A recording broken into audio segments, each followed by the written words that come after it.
Kryetarja Komisionit Parlamentar për Kosovë dhe Metohi Daniela Nikolić tha me rastin e seancës së Këshillit e Sigurimit ku diskutua raporti 6 mujor mbi punën e UNMIK-ut se situata është e vështirë dhe e brisht duke theksuar se rreziqet e sigurisë janë të përditshme. Megjithatë, ajo theksoi se eksodi i heshtur i serbëve nuk diskutohet mjaftueshëm në raportet ndërkombëtare.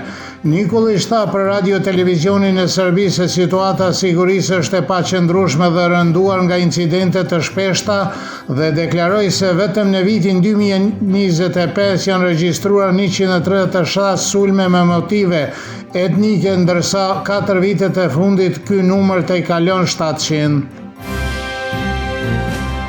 Besimtarët ortodoks sot festojnë të premten e madhe ditën kur Jezu Krishti u dënua dhe u kryqëzua në Golgot duke sakrifikuar veten për të gjithë njerëzit. Sot shumë njerëz nuk hanë asgjë ose hanë vetëm bukë ujë dhe në këtë ditë ngjyrosen vezët e pashkëve.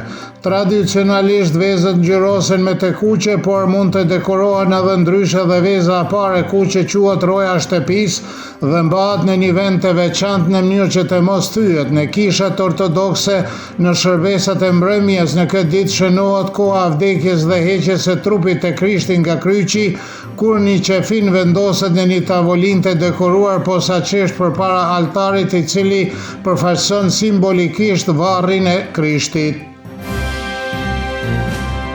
Antarët e rrethit të Moravës serbe në Leshak po përgatisin me zel dekorimin për festën më të gëzueshme të krishterë që po vjen në frymën e traditës. Vezët ngjyrosen në mënyrë natyrale, duke kultivuar zakone që trashëgohen bes pas brezi, por në të njëjtën kohë ato prezantojnë edhe elemente krijues për të kënaqur më të vegjëlit. Në të njëjtën kohë ato ruajnë zakonet e lashta të ngjyrosjes së vezëve të pashkëve duke respektuar traditën. Njëra prej tyre brumosja dhe një tort në formën e një shporte në të cilën vezët e përgatitura do të shërbehen në portën e kishës së Virgjëresës së bekuar në Leshak. Banorët e komunave në Kosovë me shumicë serbe po përgatiten për festën e madhe të krishterë të Pashkve që po ofrohet dhe janë në procesin e bërjes së blerjeve të fundit për tryezën festive. Për shembull, në rrugët e Mitrovicës së Veriut janë plot që shesin vezë dhe dekorime festive, fruta dhe ushqime të tjera që janë në tryezat për Pashkët. Shitësit e kanë mirëpritur festën dhe qytetarët thonë se gjithçka që është e shtrenjtë, por dhe se nuk kursejnë para. Kur pyeten se çfarë blejnë më së shumti, ata theksojnë se vezët janë më të kërkuara, por çmimet janë rritur siç ndodh çdo vit para Pashkëve.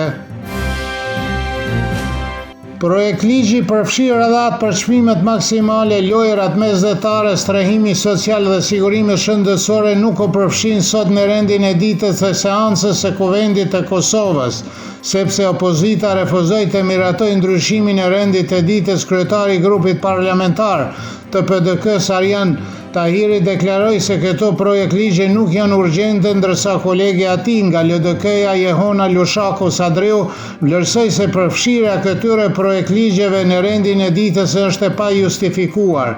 Kryetari i grupit parlamentar të Aleancës për Anëmarrërinë e Kosovës Besnik Tahiri tha gjithashtu se nuk e mbështet ndryshimin e rendit të ditës dhe që kërkoi që kjo të mos bëhet praktikë parlamentare. Kryetarja grupit parlamentar të Lëvizjes Vetëvendosje Arberie Nagaci deklaroi se takimet në lidhje me zgjedhjen e presidentit të Kosovës do të vazhdojnë edhe pse kanë mbetur edhe 18 ditë deri në afatin kushtetues për zgjedhjen. Ajo justifikoi mungesën e konsultimeve duke thënë se kreu i vetëvendosjes Albin Kurti është në Londër. Ajo njoftoi gjithashtu se marrëveshjet për pranimin e Kosovës në Bordin e Paqe do të diskutohen në komisionin kompetent javën e ardhshëm dhe do të dërgohen në kuvend për miratim. Sot ka filluar zbatimi i plotë i sistemit e ES të Bashkimit Evropian për hyrje dhe dalje, zbatimi të cilit filloi në fazën e tetor të vitit të kaluar në 29 vende europiane.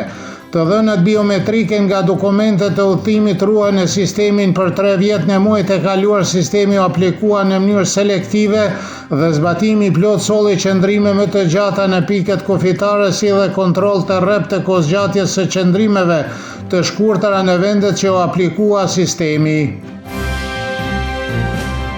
Moti nesër në mëngjes do të jetë me ngrica të lehta në disa vende, por kryesisht me vranësira në pjesën e parë të ditës, ndërsa pasditet pritet largimi gradual i vranësirave dhe kthjellimi i motit.